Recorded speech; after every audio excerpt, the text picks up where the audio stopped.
নমস্কার বন্ধুরা, নবদিগন্ত চ্যানেলের পক্ষ থেকে আপনাদের সকলকে জানাই স্বাগতম।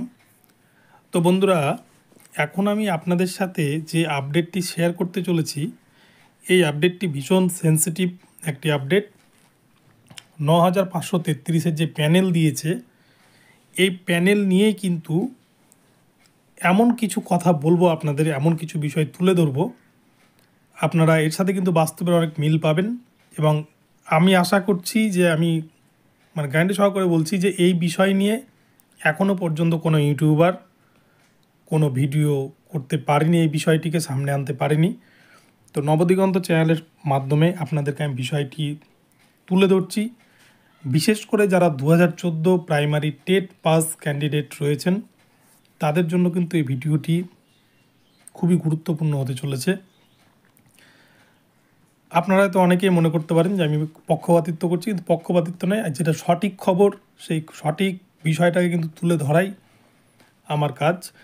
তো আমি এখন আপনাদেরকে হোয়াইট স্ক্রিনের মাধ্যমে প্রমাণসহ এমন একটি বিষয় তুলে ধরাবো, যে বিষয়টি কিন্তু আপনারা দেখলে সত্যিই বুঝতে পারবেন যে বিষয়টি আদতে কী এবং আমি কি বলতে চাইছি। আর 2014 প্যানেল, যে 42,949-এর প্যানেল, সেটাও কিন্তু আপনারা দেখেছেন নিজের চোখে, যে সেখানে মেরিট লিস্ট কীভাবে তৈরি করা হয়েছিল এবং ক্যাটাগরি রিজার্ভেশন, এই দুটো বিষয়কে কিভাবে দেখিয়েছিল যখন মানিক ভট্টাচার্য চেয়ারম্যান ছিলেন এবং গৌতম পাল মহাশয় উনি চেয়ারম্যান থাকাকালীন কীরকম রেজাল্ট তৈরি করেছেন। এবং এই রেজাল্টের মাধ্যমে অনেক কিছু বিষয় কিন্তু পরিষ্কার হয়ে গিয়েছে। তো চলুন আমরা এবারে আর কথা না বলে বিস্তারিত এই ভিডিওর মাধ্যমে সম্পূর্ণটা দেখিনি। তবে তার আগে বলে রাখি, যারা প্রথমবার আমার চ্যানেল এসেছেন আপনারা কিন্তু অবশ্যই আমার চ্যানেলটিকে সাবস্ক্রাইব করে নেবেন, কেন এই ধরনের আপডেট আপনারা কিন্তু এই চ্যানেল থেকেই সবার আগে সবার প্রথমে পেয়ে যাবেন। তো চলুন বন্ধুরা, আমরা এবারে হোয়াইট স্ক্রিনের মাধ্যমে বিষয়টিকে দেখে নিই। তো বন্ধুরা, আমি হোয়াইট স্ক্রিনে চলে এসেছি। আপনারা দেখতে পাচ্ছেন একটা পেজ, এটা কিন্তু 9533-এর যে প্যানেল বেরিয়েছে সেই প্যানেলের 9 নম্বর পেজ আপনারা দেখতে পাচ্ছেন। এটা কিন্তু 9 নম্বর পেজ, আপনারা প্যানেলের 9 নম্বর পেজে গেলে দেখতে পাবেন। এবং আরেকটা বিষয় বলে রাখি, আপনারা উপরে দেখতে পাচ্ছেন ক্যাটেগরি কিন্তু নন এক্সেমটেড, ভ্যাকান্সি দেখতে পাচ্ছেন 3140 এবং কাস্ট কিন্তু এখানে জেনারেল। আপনারা দেখতে পাচ্ছেন বিষয়টা, নিশ্চয়ই আপনারা ভালো করে দেখে নেবেন। এবং মিডিয়াম হচ্ছে বেঙ্গালি। এই বিষয়টাতে আমি যে বিষয়টি তুলে ধরতে চাইছি, যে এখানে দেখুন রিজার্ভেশন ক্যাটাগরিতে পাস করে, রিজার্ভেশন আপনারা দেখতে পাচ্ছেন এটা কিন্তু টেটের ঘর, টেটের স্কোরের ঘর। এই টেটের স্কোরের ঘরে আমরা দেখতে পাচ্ছি অনেকেই কিন্তু 2.73, 2.77 এইরকম স্কোর করে 2.73, মানে খুব স্বাভাবিকভাবে বুঝতে পারছেন এই যে 2.77 আপনারা দেখতে পাচ্ছেন ওবিসি এ ক্যাটাগরি ক্যান্ডিডেট, এরা কিন্তু জেনারেলে র্যাঙ্ক করেছে, জেনারেলে জায়গা পেয়েছে। আমরা এই বিষয়টা যখন 2014 প্যানেলের ক্ষেত্রে দেখেছি, এই বিষয়ে কিন্তু সংরক্ষণ নিয়ম মানা হয়নি। এই বিষয়ে অনেকগুলো কেস হয়েছিল 2014 42,949 প্যানেলের ওপর। এবং সেই ক্ষেত্রে প্রাথমিক শিক্ষা পর্ষদের তরফ থেকে আমরা যে বক্তব্য শুনতে পেয়েছিলাম, যে তখন বলা হয়েছিল কোনো ক্যান্ডিডেট যদি রিজার্ভেশনের ফ্যাসিলিটি পায় একবার, তাহলে সে কিন্তু জেনারেলে যেতে পারবে না, তাকে রিজার্ভেশনেই থাকতে হবে। জেনারেলে র্যাঙ্ক করতে গেলে তাকে 90 অর্থাৎ টেটে কিন্তু 3 স্কোর করতে হবে, তাহলে 90 যদি সে পায় অর্থাৎ জেনারেলে পাস করে, তখনই কিন্তু সে জেনারেলে র্যাঙ্ক করতে পারবে।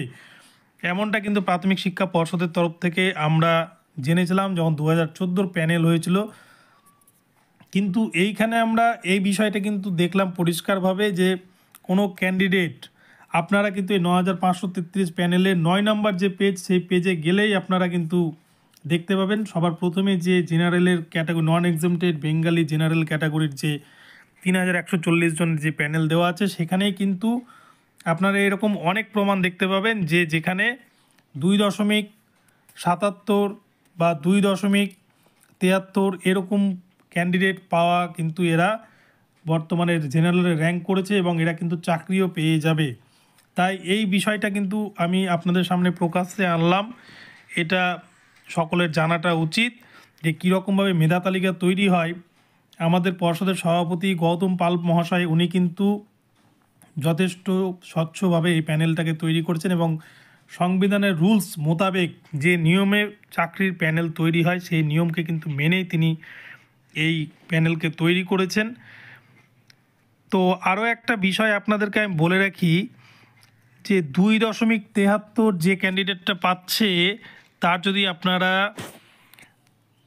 টোটাল স্কোর বের করেন সেখানে কিন্তু 81.90 বেরোচ্ছে। 2.73 পাওয়া ক্যান্ডিডেটের যে টেটের স্কোর সেটা কিন্তু 81.90, সেটাকে যদি আমরা গাণিতিক উপায়ে ধরেও নিই যে 82 হচ্ছে 81.90, ঠিক যেমন ওষুধের দোকানে আমরা ওষুধ কিনতে গেলে সেটা যদি 50 পয়সার উপরে যায় সেটাকে গাণিতিক নিয়মে যদি আমরা পূর্ণ সংখ্যা ধরে নিই, যদি 50 টাকা 50 পয়সায় সেটাকে 51 টাকা ধরে নিই, তাহলে ওই হিসাবে ধরলেও যদি 82তে ধরা যায় তাহলে কিন্তু এখান থেকে একটা বিষয় পরিষ্কার যে 82 যারা পেয়েছিলেন বা 82 পেয়ে যারা পাস করেছিলেন তাদের সকলেই কিন্তু এখানে ইনক্লুড হয়েছেন।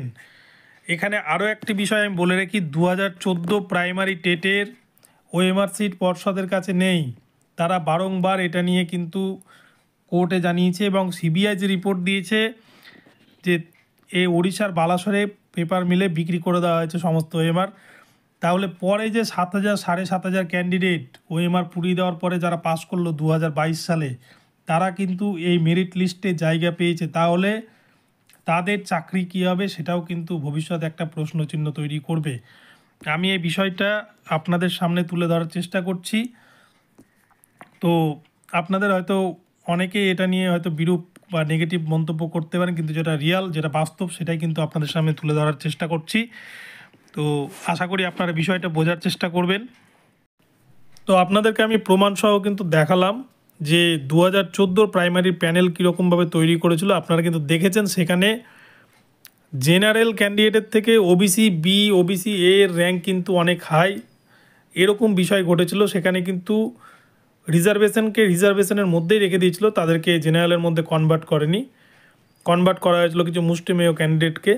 তো কেন করেছিল, কোন নিয়মে করেছিল, তার কিন্তু কোনো সঠিক উত্তর মানিক ভট্টাচার্যর কাছ থেকে আমরা পাইনি। অনেকেই কিন্তু আরটিআই করেছিলেন, কোনো কিছু পাওয়া যায়নি।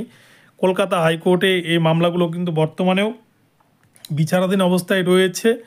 তো যাই হোক, এখান থেকে কিন্তু একটা বিষয় পরিষ্কার একদম আপনাদেরকে বলে দিই, 2022-এর যে প্যানেল তৈরি করেছেন প্রাথমিক শিক্ষা পর্ষদ, তার জন্য প্রাথমিক শিক্ষা পর্ষদকে অশেষ ধন্যবাদ জ্ঞাপন করি। তারা একদম সাংবিধানিক রুলস মেনটেন করেই এবং সঠিক পদ্ধতিতে কিন্তু প্যানেল তৈরি করেছেন। কিন্তু এই যে এই প্যানেল কিন্তু পূর্বের যে নিয়োগগুলো হয়ে গেছে সেই নিয়োগগুলোকে আবারও কিন্তু বিপদে ফেলতে চলেছে। এবং এই প্যানেলের মধ্যেই কিন্তু রয়েছে 2014 সালের নিয়োগ হওয়া 42,949 প্যানেল। বিপদে পড়ার মতো তো সমস্ত কিন্তু রসদ এই প্যানেল জুগিয়েছে।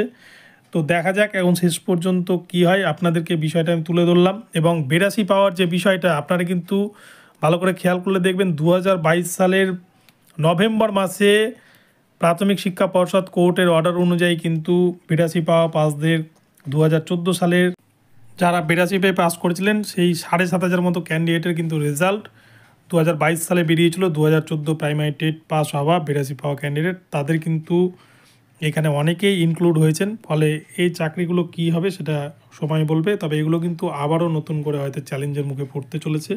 তো বন্ধুরা, এই ছিল আজকের আপডেট। তো ভিডিওটি ভালো লাগলে অবশ্যই চ্যানেলটিকে সাবস্ক্রাইব করে ভিডিওতে লাইক শেয়ার কমেন্ট করে দেবেন। আর প্রতিনিয়ত এই ধরনের নতুন নতুন তথ্য পেতে অবশ্যই কিন্তু আমার চ্যানেলকে আপনারা ফলো করবেন। এই চ্যানেলেই কিন্তু একমাত্র আপনারা এই ধরনের আপডেট পেয়ে যাবেন। তো চলুন বন্ধুরা, পরবর্তী আপডেট নিয়ে আবারও আসছি। ধন্যবাদ।